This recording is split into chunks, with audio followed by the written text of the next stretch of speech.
Ada orang ni dia maki bapa mufti dalam masjid. Benarkah? Ya, dalam ceramah. Assalamualaikum warahmatullahi wabarakatuh. Bagaimana jika seseorang mengaku memperjuangkan agama tetapi lidahnya dipenuhi makian dan cacian?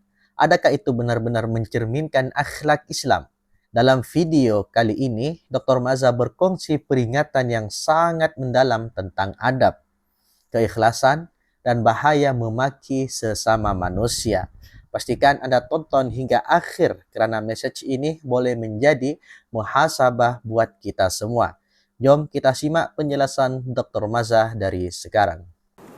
Ada dua soalan yang hampir sama. Satu dia tanya ada orang ni dia maki bapa mufti dalam masjid. Ya, dalam ceramah. Tu rasa soalan hak kedua tu lebih kurang kot. Dia tanya dia ni nak main ceramah di polis, dia pun tak pergi. Tak tahu saya baru balik. Tapi tak apa. Pertama, bukan bapa saya lah, siapa saja agama dia tak bagi kita maki bapa orang. Betul. Apatah pula dalam masjid, apatah pula pergi mengaku kita adalah tahfiz. Kalau orang tu betul hafal Quran, dia takkan buatlah benda macam tu. Dan maki hamun orang ni bukan kata maki saya saja, maki siapa pun tak boleh. Kita boleh kritik orang tapi kita jangan maki orang. Nabi SAW Nabi kata minal kabair an yasubbar rajulu abahu. Di antara dosa besar kata Nabi, seseorang itu memaki bapa dia. Dalam riwayat Bukhari, an yashtuma, seseorang itu memaki, mencerca bapa dia. Jadi sahabat radhiyallahu anhum tanya Nabi sallallahu alaihi wasallam, ya Rasulullah, hal yasubbur rajulu abahu, adakah satu orang sanggup pergi maki pak dia? Nabi kata na'am. Yasubba abar rajul fayasubba ar-rajulu abahu. Dia pergi maki pak orang, orang maki balik pak dia. Maksudnya hang punca, hang ni pun termasuk dalam saddul zari'ah tadi. Kita pergi maki pak orang dulu budak-budak tak ada akal zaman dulu boleh lah. Dia ambil kertas dia tak, ni kepala bapak kau, ni kepala bapak aku. Itu memang cerita P.Ramli, kan? Tapi manusia yang matang dia tak buat kerja ni. Apatah pula pergi mengaku kita ustaz, duk pergi ceramah dalam masjid. Bukan saja-saja siapa pun. Ini soal akhlak, keruntuhan akhlak. Ada orang yang teruk perangai dia tak maki dalam masjid, dia pergi maki di luar walaupun salah. Ni orang agama maki hamun orang dalam masjid. Ini seteruk-teruk, seruntuh-runtuh akhlak di kalangan manusia. Intinya beliau Dr. Maza mengedepankan akhlak. Jadi beliau menjelaskan bahwasanya kita sebagai umat Islam tentunya dilarang oleh Allah untuk mencaci maki, apalagi mencaci maki seorang ibu dan bapak orang lain. Bahkan beliau mengutip dalam hadis bahwasanya Rasulullah SAW bersabda, salah satu dosa yang paling besar yaitu ketika menghina atau mencaci ibu bapa. Jadi tidak eloklah apalagi seorang pendakwah kemudian menghina, mencaci ibu bapa orang lain, apalagi posisinya di dalam masjid. Itu sangat-sangat tidak elok sekali. Jadi beliau menekankan akhlak. Berbeda pendapat, berbeda pandangan itu adalah hal yang biasa. Mengkritik boleh, sedangkan menghina itu yang tidak boleh. Sebab itu agama, manipulasi agama seperti ini tak menguntungkan. Saya tak mengulas lah. Tapi macam-macam peristiwa Allah takdirkan berlaku manusia. Kadang-kadang hari kita maki hamun orang, kita rasa macam mikrofon milik kita. Tapi Allah ini ada perhitungan dia sendiri. Kita lihat orang hak maki orang, dia maki sampai tak mau-mau. Kadang-kadang dia kacau orang tu, dia kacau orang ni. Kadang-kadang Allah takdirkan benda tu balik kat dia semua, tanpa orang lain buat apa. Sebab itu kena hati-hati kita semualah. Bukan kita nak sebut pada siapa-siapa, kita semua. Kerana orang ni ada Allah belaka. Kita zalim orang, orang tak buat mengadu kat polis, orang tak bawa kes pergi mahkamah, orang mengadu pada Allah. Orang mengadu pada Allah. Kita kata kalau berani bawa mahkamah, ada orang tak mau bawa, buang masa ya. Kan? Wa idza khatabahumul jahiluna qalu salama. Bila orang jahil kata qalu salama, assalamualaikum. Jadi tak kalau usah bicara dengan mereka. menghadapi seorang yang bodoh, Dan tinggal ini adalah ucapkan salam akhlak. saja. Guys. Dan agama itu nilai. Sebab itu tuan-tuan pergi ramnya nak pergi mengaji, tak apalah, kita mengaji siapa-siapa pun mengaji ilmu. Tapi kalau satu orang tu benar pengajarannya, adakah pengajarannya akan bawa dia maki hamun orang? Agama itu membentuk manusia, membentuk perkataannya, membentuk sikapnya. Duk tabik dada, tepuk dada dalam masjid ataupun duk angkat diri kita. Nauzubillah. Naudzubillah. Dan kita ni, ini kadang-kadang syaitan, ini saya sebut untuk diri saya sendirilah. Wah, dan tuan-tuan Masya juga boleh Allah. kongsi. Ini talbisu iblis. Iblis dia main-main, dia tipu kita. Dia izharul batil fi suratil haq. Dia menangkan kebatilan di dalam bentuk yang nampak kebenaran. Kita pun kadang-kadang tak tahu. Macam orang mengaji Quran, zahirnya mengaji Al-Quran, hebat. Orang semua puji Allah, Allah Masya Allah. Tapi ada orang mengaji Quran masuk neraka. Kerana dia baca Quran bukan kerana Allah nak tunjuk ke orang suruh dia sebab. Betul. Lituqalu innaka qari, supaya orang kata engkau itu pandai baca Quran. Sama juga dengan ceramah agama. Ramai orang ceramah agama. Na'udzubillah, saya pun takut hal ni. Tapi orang ceramah sebab apa? Sebab nak kata dia pandai ceramah, supaya nak kata bahawasanya dia cari sebab-sebab yang lain. Apa lagi kita? Macam-macam lagi.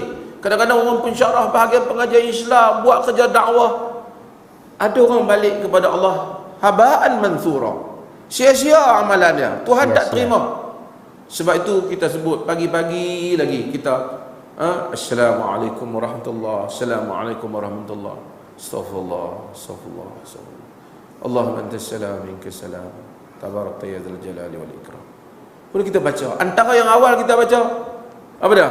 Allahumma inni as'aluka ilman nafi'ah, wa amalan wa rizqan tayyiba wa amalan mutaqabbala. Ya Allah, mintalah ilmu yang bermanfaat. Ilmu banyak. Tengok dalam internet tu macam-macam ilmu. Ada orang pandai dah. Kita semua artis dia hafal, lagu dia, tarikh lahir semua dia hafal, mengalahkan rawi pada hadis. Jadi beliau sekali lagi menekankan adab, akhlak. Jadi beliau sangat menyayangkan sekali ketika ada seorang yang dikatakan pendakwa mencaci maki, apalagi tepatnya di dalam masjid. Jadi tipuan syaitan itu sangat luar biasa. Kadang syaitan itu menyerupai malaikat, tetapi tingkah lakunya seperti iblis. Dan beliau juga menyampaikan bahwasanya ada seorang qori, seorang penghafal Al-Quran, kelak di akhirat, kelak di hari kiamat akan dimasukkan oleh Allah ke dalam neraka. Kenapa seorang penghafal Al-Quran dimasukkan oleh Allah ke dalam neraka? Karena dia menghafal Al-Quran, karena ingin dipuji oleh umat, karena dia ingin dikatakan bahwasanya dirinya adalah qori'ul Quran, orang yang ahli baca Al-Quran, orang yang fasih dalam baca Al-Quran. Jadi menghafal Quran karena haus dengan pujian. Kemudian ada juga yang mendakwah, memiliki umat, memiliki jamaah, membuka mimbar, membuka dakwah dan sebagainya, tetapi oleh Allah akan dimasukkan ke dalam api neraka. Kenapa? Karena dirinya ingin, sekali lagi ingin dipuji dan dikatakan bahwasanya dirinya pandai dalam berceramah, pandai dalam menyebarkan ilmu. Intinya apa? Intinya niatnya yang salah. Ketika sesuatu hal yang baik kemudian diniatkan oleh hal-hal yang buruk, maka perbuatan tersebut dianggap sia-sia oleh Allah Subhanahu wa taala, dan bahkan Allah masukkan orang tersebut ke dalam api neraka. Dan semoga kita semua dijauhkan dari hal-hal yang tidak disukai oleh Allah Subhanahu wa taala. Bila dia ceramah, kita termenung. Pandai dia ni. Lagu siapa menyanyi, oi hebat dah. Kan? Ruwat hadis, walaupun orang tak hafal sebagainya. Tapi tak apalah. Ilmu juga, tapi la yanfa', tak memberi manfaat. Allahumma inni as'aluka ilman nafi'a.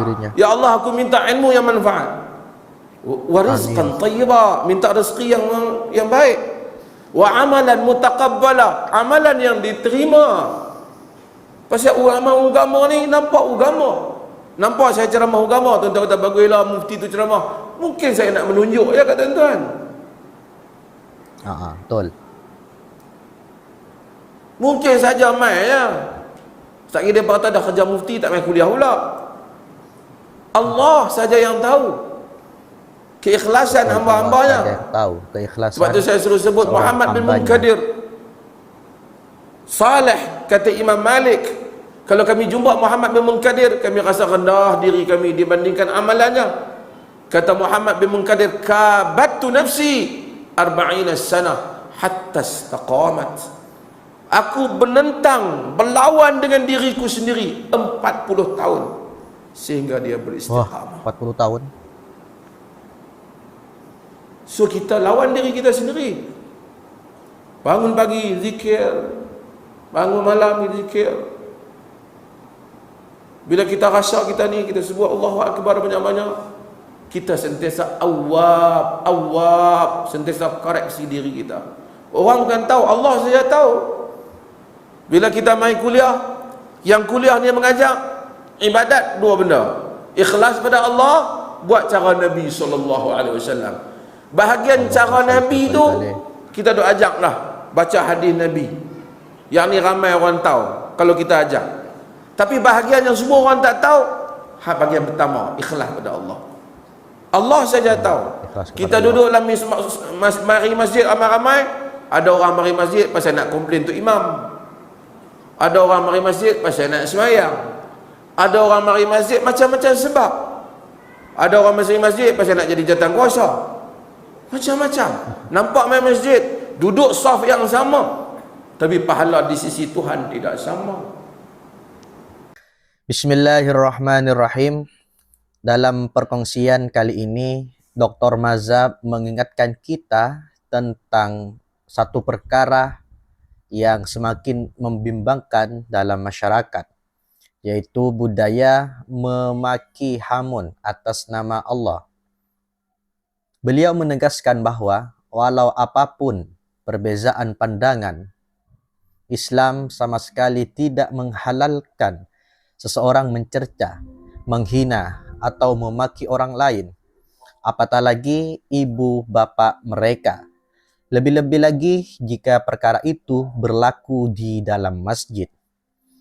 Dr. Mazhab menjelaskan bahawa Nabi Muhammad SAW sendiri menyebut bahawa antara dosa besar ialah seseorang menjadi puncak ibu bapaknya dicaci. Bagaimana perkara itu boleh berlaku apabila seseorang memaki ibu bapa orang lain? Akhirnya orang tersebut membalas dengan memaki ibu bapaknya pula. Walaupun dia tidak memaki ibu bapaknya sendiri, dia tetap menjadi penyebab kepada perkara itu. Inilah akhlak yang diajar oleh Islam, supaya kita senantiasa menjaga lidah dan tidak menjadi punca permusuhan. Beliau juga mengingatkan bahawa mengkritik tidak sama dengan memaki. Dalam Islam, kita boleh menegur, memberi pandangan dan mengkritik dengan ilmu serta adab. Namun, apabila kritikan tertukar menjadi cacian, penghinaan dan makian, ia sudah keluar daripada akhlak seorang Muslim. Lebih menyedihkan apabila perkara sebegini dilakukan oleh orang yang dianggap sebagai pendakwa atau orang yang berilmu, kerana masyarakat akan melihat bahawa agama mengajar kebencian Sedangkan hakikatnya Islam datang membawa rahmat dan akhlak yang mulia. Dr. Maza turut mengajak kita bermuhasabah bahwa kadangkala manusia terlalu yakin dirinya berada di pihak yang benar sehingga lupa menjaga adab. Syaitan boleh menghiasi kebatilan sehingga kelihatan seperti kebenaran. Seseorang mungkin membaca Al-Quran, berceramah atau melakukan ibadah, tetapi jika niatnya bukan kerana Allah, segala amal itu boleh menjadi sia-sia. Sebab itulah kita senantiasa diajar berdoa agar dikurniakan ilmu yang bermanfaat, rezeki yang baik dan amalan yang diterima oleh Allah Subhanahu wa taala. Beliau mengingatkan bahawa hanya Allah yang mengetahui keikhlasan setiap hambanya.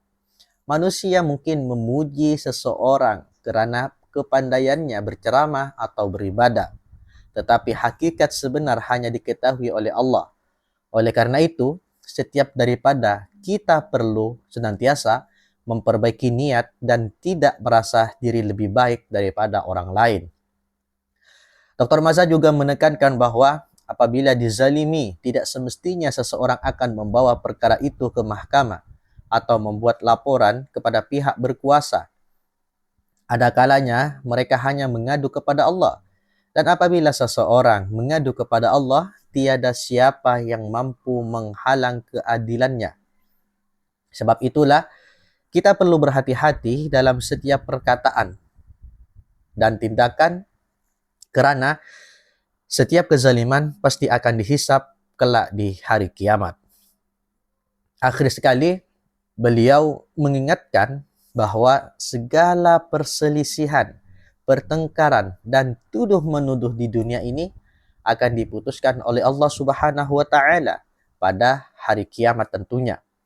Ketika itu barulah jelas siapa yang benar-benar ikhlas kerana Allah dan siapa yang sekedar mengejar pujian manusia.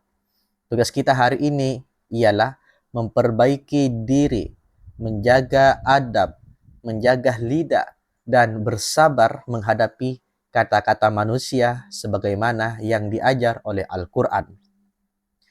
Kesimpulannya, ilmu tanpa akhlak tidak akan membawa keberkatan. Sebesar manapun ilmu seseorang, jika lidahnya dipenuhi makian dan kebencian, maka hilanglah keindahan dakwah itu.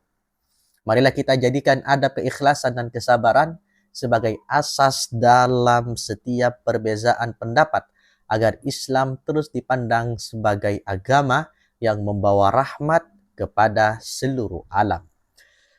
Jika Anda mendapat manfaat daripada perkongsian ini, jangan lupa like, kongsi dan subscribe supaya lebih ramai dapat mengambil pengajaran. Kongsikan juga pandangan Anda di ruangan komen dengan penuh adab dan saling menghormati. Semoga Allah Subhanahu wa taala membimbing kita semua untuk senantiasa menjaga akhlak dan mengikhlaskan setiap amalan. Amin amin ya rabbal alamin. Wallahu a'lam. Assalamualaikum warahmatullahi wabarakatuh.